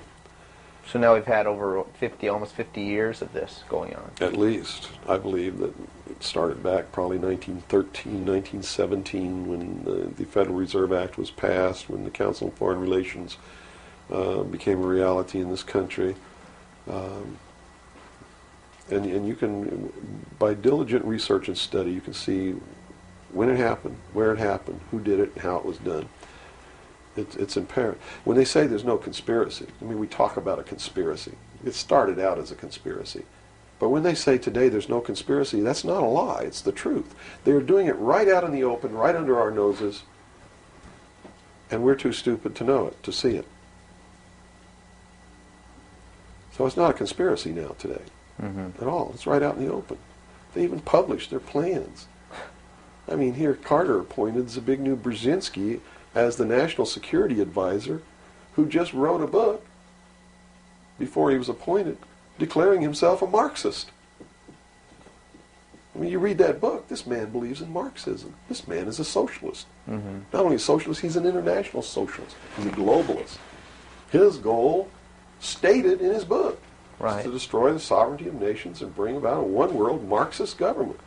Now, the Carter administration was one extreme, and then we came into the Reagan administration, yet nothing changed. Nothing changed. What you're saying is that no matter what the political leanings, they seem to be playing the same game. As long as you're playing their game, it doesn't matter who you vote for, who you put in office. They all belong to the other side. They're in the pockets of the Illuminati. When you quit electing professional politicians, when you quit electing the guy who looks nice on television because he speaks good and he looks like the guy you wanted to marry or something like that, you're playing right into their hands. You know, they've made it so impossible for another Abraham Lincoln to get elected to the office of president that it's a wonder that we even have a chance at all. We need to send people to Congress and to government who are going to clean house. Kick all the members of secret societies out of the bureaucracy. Lock them up. Try them for treason. Because they are traitors. So one thing that may help is term limitations.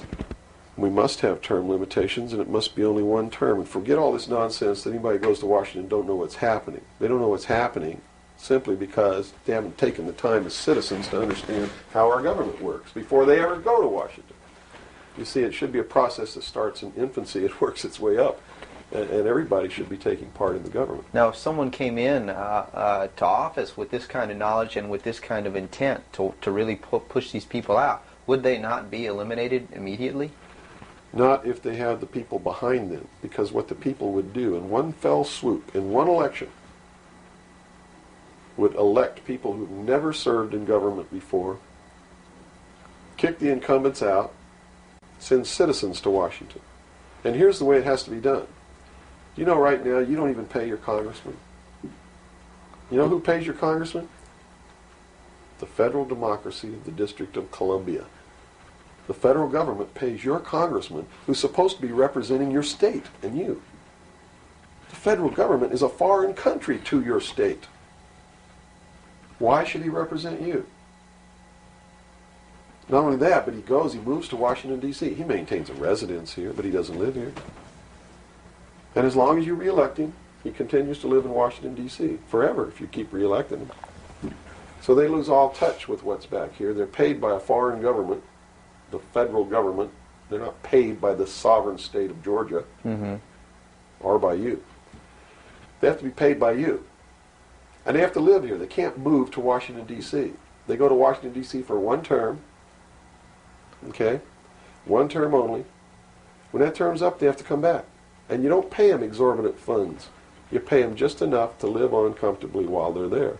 No fancy giant cocktail parties, none of this crap. And you take care of their family. See, they don't take their family either. That's the other clue. They leave their family here where they live. You, the people of Georgia, take care of their family and their business or their farm or whatever it is they have while they're gone. Now do you think they have a vested interest in representing you? They sure would under those conditions. Yeah. But under the conditions they go under now, they have no interest whatsoever in taking care of you. Now let's look at the current. They're taking care of themselves. The current crop of presidential candidates. Is there anybody even running that represents something that we're talking about here? No, all of them are New World people. Songus, in his book, even everything that he's written touts the New World Order. All of it, right for Songus's literature. You're going to see New World Order, New World Order, New World Order, New World Order. Clinton, the governor of Georgia, was selected in 1991 by the Bilderberg. Governor of Arkansas was selected in 1991 by the Bilderberg group in Baden-Baden, Germany, to be the new president of the United States. Remember what happened to Gary Hart? What did he do? He went out on a boat with a woman who wasn't his wife, and he was destroyed. Look at Clinton. What's happened to him? Nothing. The press is on his side. They're helping the guy. You know why? Because he was chosen by the people who own the press to be the next president of the United States. Now, I don't know if he will be or not. That's up to the American people. Mm-hmm. But if they get their way, he will be. Bush is one of the most heinous criminals that's ever walked on the face of the earth. Bush is the man who's been a CIA agent since his college days. He's a member of the Skull and Bones, the Russell Trust. He was initiated in a casket with a ribbon tied around his genitalia, which symbolizes that he's a priest in the temple of Isis. A pagan, this guy. This man is a member of the mystery schools. Well, he has the outward appearance of a good Christian, church-going Christian, no? They do whatever they have to be approved by the people, but in secret, they're not at all. This is a man who practices pagan religious rituals, magic. Doesn't matter what you think of all these things. I'm just telling you, this is what he does in secret. Mm-hmm. He is the man who, when he was chief executive officer, when he was president of the offshore division of Zapata Oil, organized and began the first large-scale drug smuggling operations into this country. George Bush is the one responsible for the drugs on the streets. And the war against drugs is not a war against drugs, it's a war against the Bill of Rights. We've already lost the Fourth Amendment in this war. That's true. And we're going to lose everything else. You watch on, it amazes me, people watch on Saturday night, cops, top cops, tough cops, 911. All of these stories that are glorifying the police state, and they're falling right into the manipulation. As they watch police with no search warrant, with no court order, break down people's doors, tear out their walls, rip open their mattresses. All in the name of the war on drugs. Pretty sneaky. It's pretty sneaky, all right. You see them stop people in the streets, and the guy's got $400 in his pocket. They don't press any charges. They didn't even have any reasonable suspicion to stop the person and search him. And what do? They take their money, and they don't give it back. And America's watching this. And the stupid idiots, yes, you stupid idiots, you sit there and watch it, not realizing that when you take away that man's freedom, you've also taken away your own. You see, because they can do the same thing to you. Just because you talk a way that they don't like you talking, or because you wear red shoes and they don't like red shoes, they can do the same thing to you. And under the new law, without a court order, without a search warrant, they can break down your door, they can rip open your mattresses, your couches, your walls, they can trash your house. All in the name of the war on drugs. And let's say they don't like the color of your shoes. All they have to do is drop a little pouch of cocaine in your living room, behind your couch, and find it and say, aha, you're a drug dealer. What happens then? Now they can confiscate your house, all your possessions, all your property, all your bank accounts, all your cars, boats, vacation cottages, whatever you have. And they can auction it off within 24 hours without ever even pressing charges against you. Without a court order, without due process, without just compensation. And there's not a damn thing that you can do about it. Not a damn thing. At least right now. At least right now. And the reason you can't do a damn thing about it is because you're the one who brought it about through your stupidity. You're mentally crippled. You're operating from a position of ignorance apathy, abdication, irresponsibility. We're losing our country, our freedoms, everything. Now, these are strong accusations of the American public. What do you hope to accomplish by angering the very audience that you want to watch and listen to you? Go prove me wrong. Go make me the idiot. In so doing, you're going to find out what the truth is, and maybe you'll wake your up. And if you do, maybe we can save our country. Because I don't really care at this point whether you get mad at me or not. My country's disappearing. My freedoms are disappearing. My daughter's going to live as a slave in the New World Order if you people don't wake up and help me. So, if I had a 2x4, literally, I would smack you upside the head with it. I don't care if you get mad at me. It's beyond that state. You know, I'm willing to put my life on the line. Why would I care if you get mad at me? Mm-hmm. You know? People say, well, don't you feel threatened? Don't you feel like your life is in danger? Are you kidding? You're the people who sent your sons and daughters to fight an illegal, immoral, unjustified war in the Middle East? And that didn't bother you a bit, that they might have got killed over there, and you're worried that I might get hurt or killed? Right here, really defending my country? Really fighting in defense of the Constitution? Right. You brought up the Persian Gulf War. That's something that's still on a lot of people's minds. Based on what you're saying, what was the reason for that war? They should feel really guilty. They should feel really bad about that. I mean, what about a Saddam Hussein that everyone seems to agree is you know, the evil man here, that we had the right to go in and punish, destroy, or whatever? Well, it's funny that the man who purported to want to destroy Saddam Hussein was the man who really built Saddam Hussein when he was in the Central Intelligence Agency. We have been building up Saddam Hussein's arsenal. His technology comes from us in the Soviet Union. We built him up to create that war. We did it for a purpose, and the purpose was, look at this. If George Bush knew what he was doing, how come he didn't know what he was doing? Here's what he said. We've got to send troops to the Middle East because we can't afford to pay $26 a barrel for oil. That's on tape. Next he comes out and he says, no, it's not about the price of oil.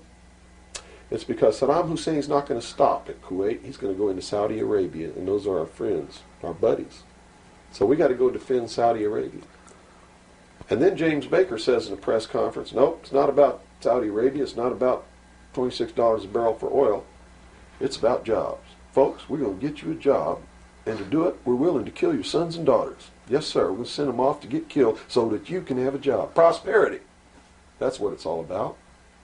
Well, what was the actual scenario if we hadn't have gone in? Well, see, that's not the end of it yet. Then George Bush comes out and says, whoa, the White House is flooded for telegrams. They don't want their sons and daughters to get killed for a job. It's not about jobs. It's about naked aggression. Yes, sir, there's a little Hitler over there called Saddam Hussein. Yeah, and we're going to go destroy him because the world doesn't need another Hitler. Never mind Pinochet in Chile, who's another Hitler. Never mind all the other Hitlers in the world. Was that Never mind Tiananmen Square. Well, then, you know, then people would say, well, the American government's not interested in that because money is not in you know, it's the oil here. We're talking about money.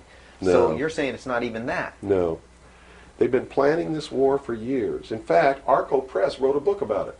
The name of the book is Rapid Deployment Forces. It was published in 1985. It names Kuwait as the country. It talks about Operation Bright Star, where they've been practicing the war every year since the early 80s.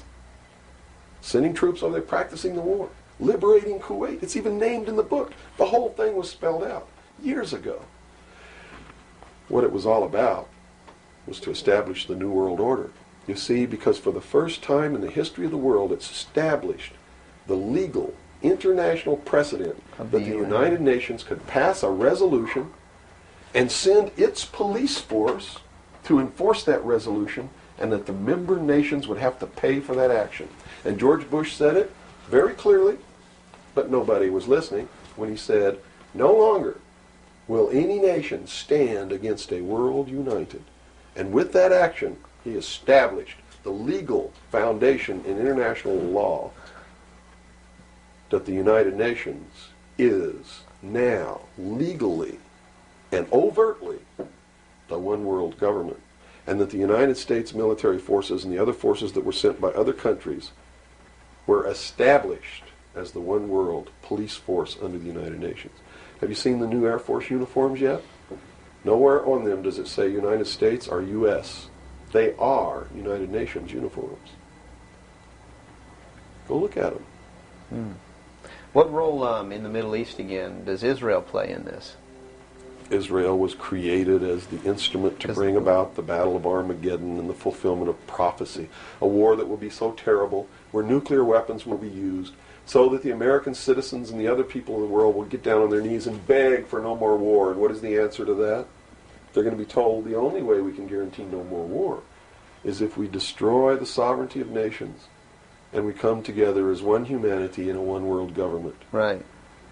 Now I'm telling you, unless the American people wake up and stop it, starting in about 1996, the Battle of Armageddon will become a reality. Not because two nations got mad at each other and decided to fight, and that's why Saddam Hussein was not destroyed. He will be the instrument that will bring that to pass. Right. Yeah, they purposely did not go in and do that. Saddam Hussein will be portrayed as the Antichrist. Babylon is in Iraq. Read the book of Revelations. Whether you believe in the book or not, read it, because the men who are bringing this about are using it as their script. Well, the UN did indeed charter Israel as a sovereign nation. They were the ones who created this state. That is correct. It was really created by Great Britain and the United States, with the United States being the major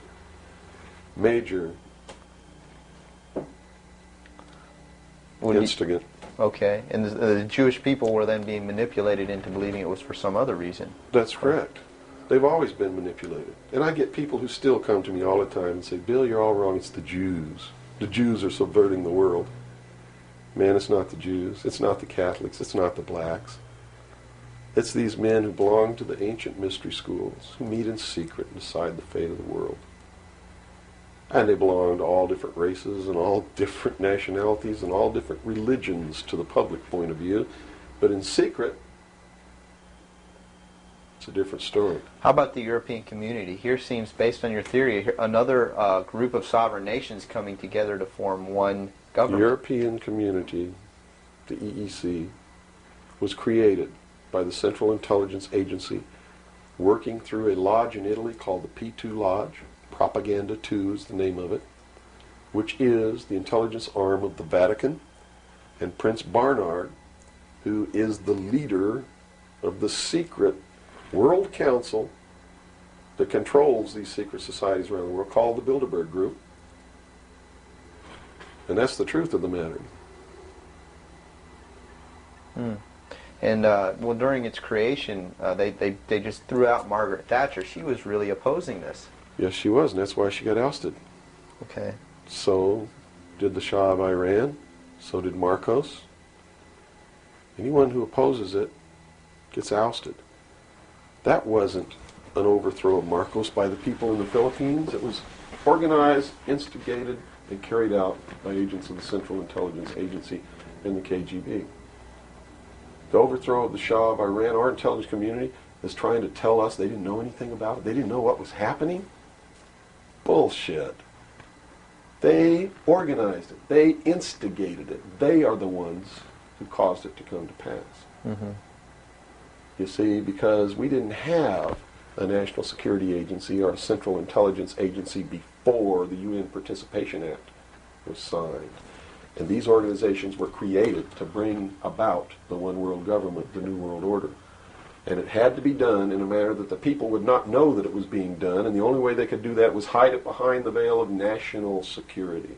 And the Cold War was a manipulation maintained to bleed the people of tax dollars to fund the creation of the police force of the New World Order, which is the Army, Navy, and Air Force and Marines of the United States and the Soviet Union. And the people didn't rise up in the Soviet Union and overthrow communism. It came from the top down because it had to be done. There has to be a bringing to the same level of all the peoples of the world to approximately the same political viewpoint, so there's not big disparity in order to be able to justify the merger of all these countries together. Well, who now is ruling the forces of the former Soviet Union? You have Yeltsin in now. As Gorbachev supposedly went down, but we're not sure about that. Well, let me tell you this. From the beginning, there was never any war between the United States and the Soviet Union. It was created by those at the top to fund the New World Order and the New World Order's police force. At the highest levels of all countries, they all belong to the same club. And we, the people, sit back and we watch this grand drama which is being played out for our benefit, not theirs. If it wasn't for us, they wouldn't even have to do any of this. But you see, they just can't come out and destroy all of us because they need slaves. They need people to make their shoes and make their cars and mine the ore. They need worker bees, and that's what we are. In the New World Order, we will be the worker bees, the slaves. So the Orwellian view of the vision of the future wasn't too far off based on this scenario. George Orwell was just like me. He was a low-level member of British intelligence who was appointed to a position high enough where he saw the same documents that I saw. And he tried to warn the world just like I'm trying to warn the world, only he wasn't willing to take the risk that I'm willing to take. So he wrote it in a book called 1984 and spelled out exactly what's coming as a warning to the people of the world, as a work of fiction. But you notice that that work of fiction really stirred people up because they knew that it wasn't fiction. In their heart of hearts, everyone who's read that book knows that it's coming. It's a possibility. Most people won't recognize it overtly or publicly, because then, if they recognize it, they have to be responsible to do something about it. And that's what every one of you have been resisting all your life, is being responsible to do something about it, to get involved. That's why you'll walk away from a girl being raped on the street by a gang of thugs rather than go and try to help her. And I'm not talking to all of you. I know there's some of you out there just like me, but most of you are just exactly what I've just described. Most people are no better than animals who do not have intelligence because they don't use their intelligence. And to these men who control things behind the scenes, you are stakes on the table by choice and consent, and will always be ruled and manipulated and enslaved by people who do use their brains. As long as we're debunking some myths, because it's putting pieces of this puzzle together, I think, for a lot of people that may be watching. The hostage situation in Iran that got Carter out of office, is this another orchestration? And if so, how does it fit into the October surprise is no myth. There was a deal made. There was a deal made at the highest levels to keep the hostages until after Reagan was elected. Do you really believe that it was an accident? That it was a coincidence? That 30 minutes after Ronald Reagan was sworn in, took his oath of office, the hostages were released? Did they want Carter out? Are you really that naive? I can't believe it. Did they want Carter out? Yes, they wanted Carter out. They wanted Carter out. He wouldn't play by the rules? Or what was I don't know why they wanted him out, but they wanted him out. Carter was ineffective. He did not have the support of all the American people. They need people who can manipulate the American people so that they have their support. My message is to you is don't support anybody unless they're doing what we know to be right. Don't believe them. Don't fall for the manipulations. Double check everything they say. And that means you can't rely on the media as it is today either. Oh, of course not. All the media in this country, radio, television, and print, is all owned by 5 corporations. All of these corporations that own the media are owned and controlled, and members of the Council on Foreign Relations sit on their board of directors. Can you name those 5 corporations? Is that... Not off the top of my head. Okay. I could try, but I don't want to take a chance on being inaccurate. But you can trace that yourself. Okay. Remember, if you go down and you trace the ownership of a station or a newspaper, and you get to a corporation, remember that somebody owns that corporation, and it's usually another corporation. But when you trace the interlocking of all these things, when you get to the top, there's 5. And all journalists know that there's some things you don't write about, and you don't talk about, because you'll lose your job. And that's where the control is. And that's why they pay anchormen like Dan Rather $2 million a year. Because he doesn't question them. He knows that if he goes against them, he's going to lose $2 million a year. Do you think a man that looks pretty and sits in front of a TV camera for the 6 o'clock news is worth $2 million a year? No way. I don't care how long he works and I don't care what he does. There is no job worth $2 million a year. That's why they pay athletes these fantastic salaries. I was listening to the radio the other day. They just contracted to pay one player on one team $6 million a year. Can you believe this? And why is that? It's the Roman circus. What does the emperor do when the people become restive? And when the people are asking questions, and when the people don't like the policies of the emperor? He sends them to the circus. He creates a circus. He builds a giant coliseum.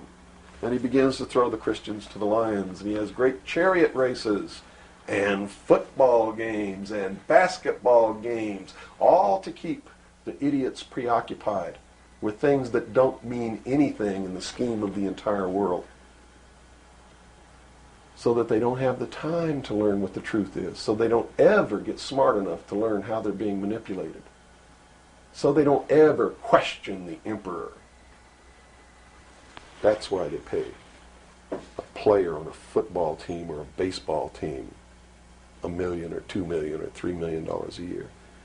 It is the Roman circus. I know men who don't know anything in the world except who plays third base for the Mets. And they think that's a great accomplishment. And they meet and pat each other on the back and bond and go have cocktails and talk about what this guy that plays third base for the Mets did in last night's game. It's sad. It's really sad.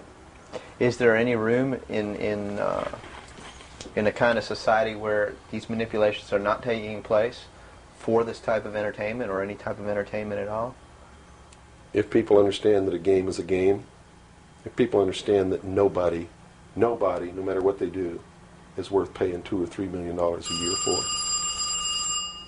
people should be able to get rich if they want to, by the sweat of their individual labor.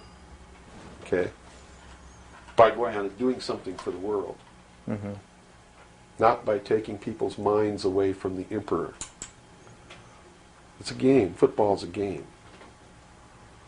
Football's a game. But let me tell you something. When 150 of the most powerful men and women in the world can meet in secret in Baden-Baden, Germany, and plot the fate of billions, and nobody even cares about it, but 6 football players go to lunch together, and it's in the headlines across the country, you have a reflection of the society in which that exists. And it is a sick society that is doomed to self-destruction. So based on that scenario, there's some truth into what these men are looking at. Absolutely, and that's what makes me so sick, is that I'm trying to wake up a people who on a daily basis are proving the ones that I'm warning them about to be right. Well, so that even though a minority, there are people out there that you recognize are awake to this, if they don't do something about it, they will lose that ability to be free in that way. That's correct. Whether they might think, well, I don't need to worry about it because I know what I know and I'm fine. It doesn't work that way. There's a connection here to everything. That is correct. That is absolutely correct. A nation of people who are willing to send their sons and daughters that they profess that they love to a foreign country to die, and they use the excuse to themselves that they're sending them off to defend our country, and they know damn well that's a lie, are doomed.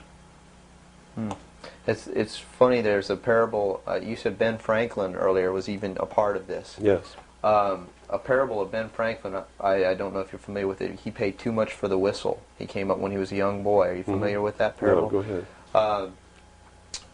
When he was a young boy, he was given an allowance, and it was a decent amount of allowance, and he was going to the store to get a toy. He was very excited about that, and along the way he met some boys who had this whistle, and he saw that, and he saw the little boys blowing this whistle, and he thought, wow, the greatest whistle, this is the greatest toy. He really wanted this thing. Mm-hmm. So without asking, he gave all his money away, to these boys for this whistle, and he went home, and sure enough, he got very bored with it, and he had no more money to buy something that was really, worthwhile to him. Sure. And so from that point on, he had a saying that said, don't pay too much for the whistle. And I think somehow that relates here. He's also the one, when the Constitutional Convention was finished, when they wrote the Constitution and signed it, when it had been signed, he walked out the doors. Someone outside, I forget who it was, I believe it was a reporter for one of the newspapers in the 13 colonies, asked him, he said, "What have you wrought, Ben?" Ben looked at him and he said, "A republic, if you can keep it."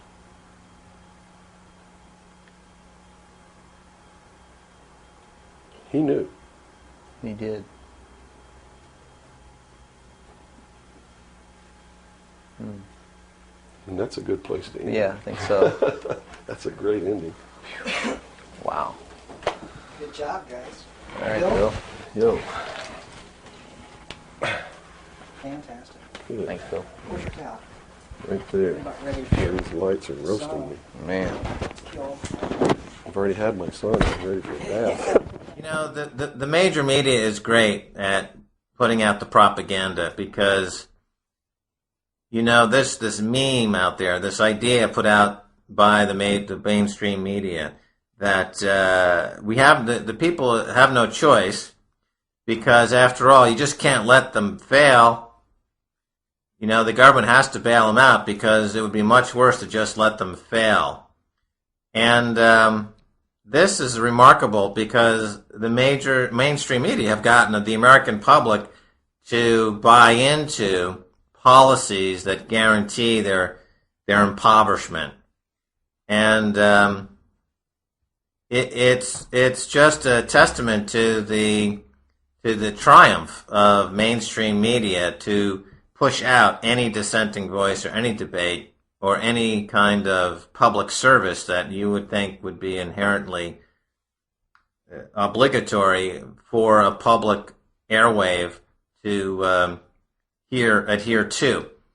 They've been, the public airwaves, which started out as a public utility more or less, have been, of course, co-opted by the corporate agenda, and now serve purely at the behest of the propaganda meisters in Washington and in the banking system, who put out these ridiculous, these ludicrous ideas that, we just can't let them fail.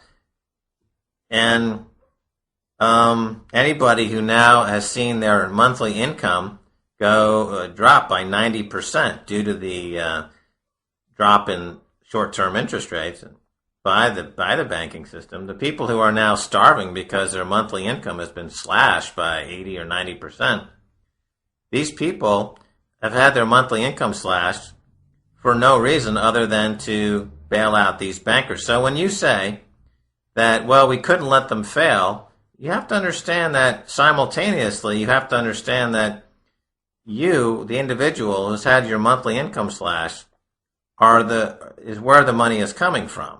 You are subsidizing the Merrill Lynch bonuses and the Wall Street bonuses. And not only have you had your money stolen, but then you turn around and defend the crooks.